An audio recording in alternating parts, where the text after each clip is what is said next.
This one's a competitive resource management and worker movement game where players are going to be taking on the role of overseers managing their teams of workers in the massive Mine 77. Your goal is to be the most productive by balancing efficiency, administration, and a little bit of underhand dealing. The primary mechanism for taking actions in this game is to assign or move your workers to different locations within two interconnected rondels. There is the surface rondel, which is going to be used for admin and logistics, and then there is the mine rondel where resources are going to be extracted. The game plays over a series of days that are broken down into a morning shift, an afternoon shift, and a night shift, which is primarily resetting the board and checking the different conditions that players were able to complete. But during the morning and afternoon shifts, players are going to be simultaneously selecting an action card from their hand of work order cards, and these are all the same for all the players at the beginning of the game, but these are going to be determining how many movements you can make with a worker on the rondel in order to get access to a new action, and each of these cards will also have an initiative value, and whichever player has the lowest initiative is going to be going first. But the different actions are going to allow you to mine, farm, and process different resources with the goal to try and complete different government orders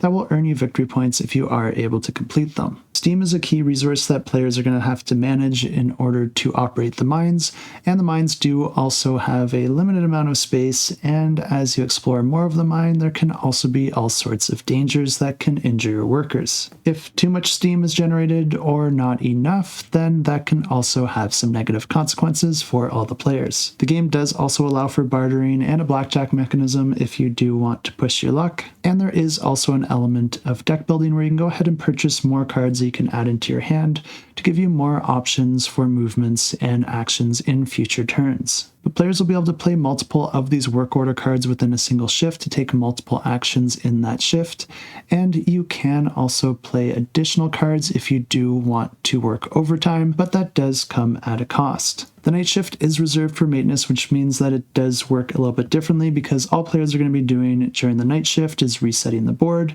and then checking the different goals and objectives for that day, and then applying the positive or negative consequences to each of the players depending on if they were able to reach that day's goals. The player with the most victory points at the end of the final day wins the game, and if you do want to check this one out, I will have it linked down below.